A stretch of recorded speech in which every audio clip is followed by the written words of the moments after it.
Hi, this is Share, and this is Mr. Create. This is Mr. Connect. InduShare is where we provide like one-stop solution for business model and stock analysis and audit report summary for each individual stock. So, what did we bring this week? For today, I bring up Pokemon Game Shot. As you may know, IPOE have been issuing acquisition of SoFi, and if in fact this happens, your IPOE in your account may disappear, and it will be changed with SoFi. So if that happens, don't panic and watch this video to learn more about the spec process. So the stock is Social Finance, SoFi, which currently is in IPOE under NYSE. So if you miss your IPO in your account, don't panic. Let's just do a quick recap of SoFi. SoFi will be listed via SPAC using NYSE listed IPOE. Its business model is doing student and mortgage loan and investments and other usual bank stuff. To do brief understanding of its advantage, the first one is they do the loan, issuing the loan based on their personal data, such as work and school, which gives more edge of their data mining and data analysis. Advantage two is they liquidate their loan to the big financial institution, which then they will make money upfront, so they don't have to wait until the maturity of the loan. Advantage three is that they provide life cycle financial services, starting from student loan to home loan, investing, personal loan, credit card, everything. So that basically summarizes the bottom two graphics that I provided. SoFi is categorized as neobank. A neobank is digital specialized bank, which is growing rapidly because of the growth of digital native, the youngsters, and untech society, which are the tailwinds of neobank. So SoFi is a SPAC, and what is SPAC? Let's just do a quick recap again. A SPAC is special purpose acquisition company, and its advantage compared to traditional IPO is that they do the listing much faster than the traditional one.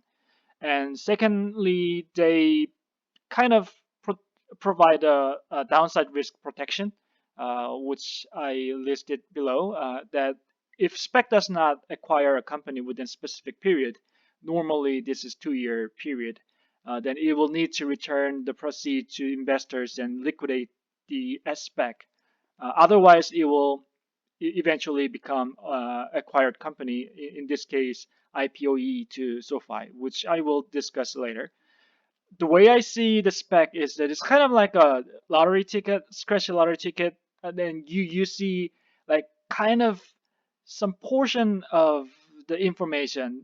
So what I'm trying to say is that you do not know what company it will acquire, which makes it look like a lottery. But then you know the financial institution behind it or who does the acquisition, such as Chamath. So that gives you some kind of clue of what that lottery is. So I think there's a lot of uncertainties within the spec, so you need to be careful when investing in. And currently, a lot of companies are technology, media, and telecom. They need quick money, and now is good time because the interest rate is ever low in U.S. market. So this is the life cycle of spec.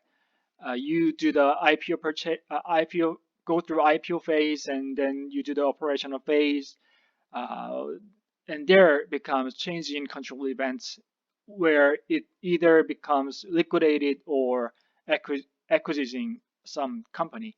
And IPOE is right in the red box. It's going to acquire a company and change their ticker to acquisite company. So the key thing is that spec does not specify which company to acquire in the beginning. It doesn't say that, but as time goes by, the spec company will acquire certain company, and do a contract, and then it becomes the news, being on the news, and people know about it. One thing I want to highlight though is that spec is getting more attention, and seeing some negative news is online, and SEC is keeping its eye on spec, and there are some short selling interest in spec. Specifically, if you look at the left article from marketbusinessinsider.com, IPOE has 19% of outstanding shares, which is being short sold by some type of institution. And overall, spec short selling had been tripled since 2021, early 2021 to now. So it's now 2.7 billion, where it was 72.4 million in the beginning. And also, UBS is barring its financial advisors from pitching certain spec stocks. I guess people are afraid of current hype in the market. So I'll take it from here, Mrs. This is Mr. Create.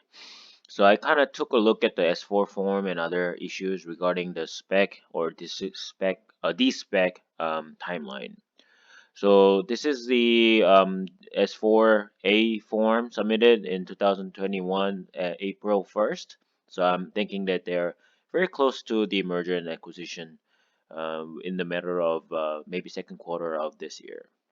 Major stockholder shareholder meeting agenda, I think, is basically mostly on voting on merger agreement. But if you look at the right side of the the scan file, a scan sort of a photo, this is the direct picture from the SoFi's online site, and they are planning on making like a decision on electing directors of the board, approving merger or acquisition, approving the stock compensation plan, and so on and so forth. But mostly this meeting is for the approving on the merger or acquisition. Background for the rationale for the merger, as Mr. Um, Connect has stated, um, this company is, I think, has very high potential for the growth into the future based on the fact that the top financial companies market capitalization is around $2 trillion, and Chamas has said that he's looking to invest in disrupting companies such as SoFi.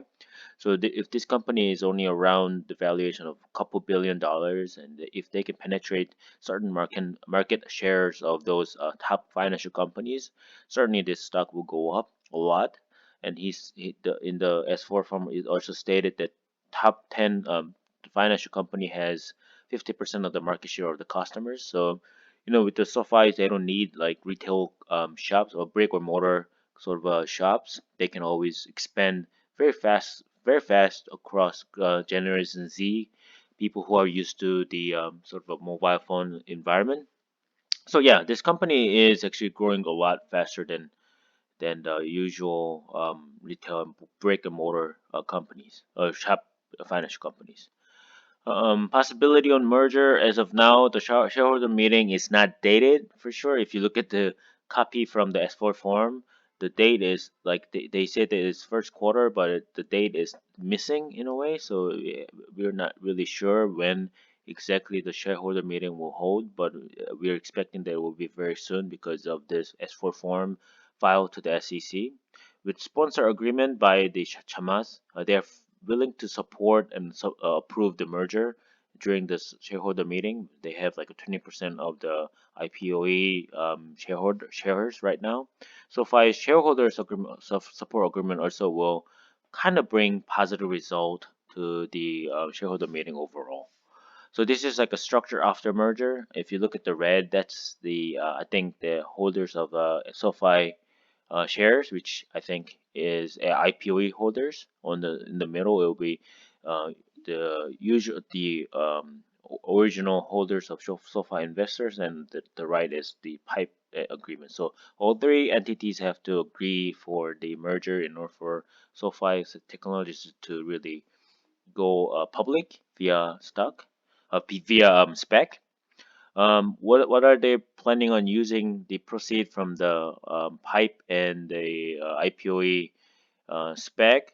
We're expecting that $2 billion will be utilized for basically cash on hold.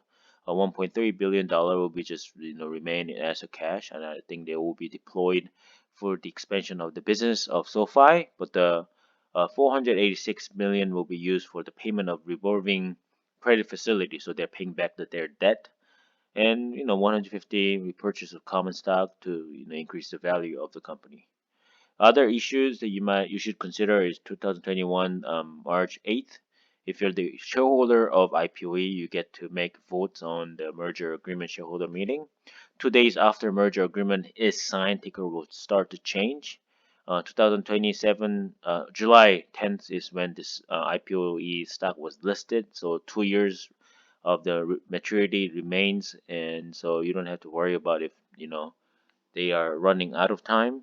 2021 January 7th is when sponsor has agreed to make the support agreement with the company, with the IPOE company, or with the SoFi company. They're willing to support and approve merger agreement shareholder meeting.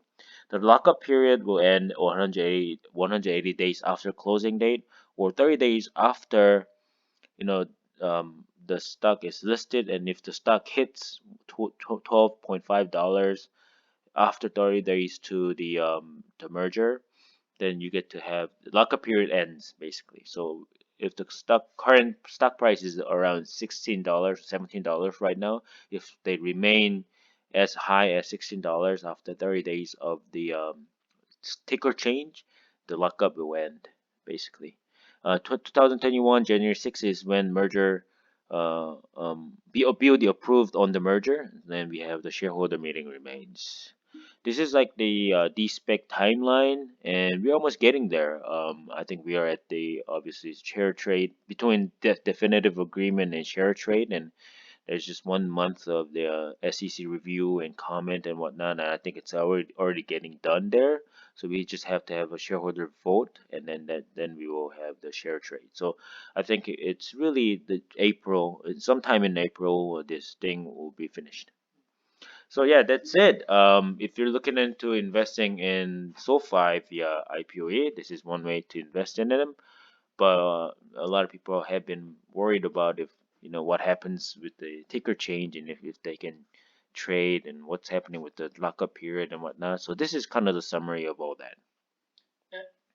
And I realized that there's trade restriction period right after ticker change, right? Yeah, yeah. So if you want to sell it and if it doesn't work, don't panic. I think there's a couple business days where you cannot trade your stock when ticker is changing. So bear in mind, and also bear in mind that once the lockup period hits, there will be some selling volume, so that may add volatility into the price of the stock. Okay. Thank you for listening, and please subscribe to our channel. Bye bye.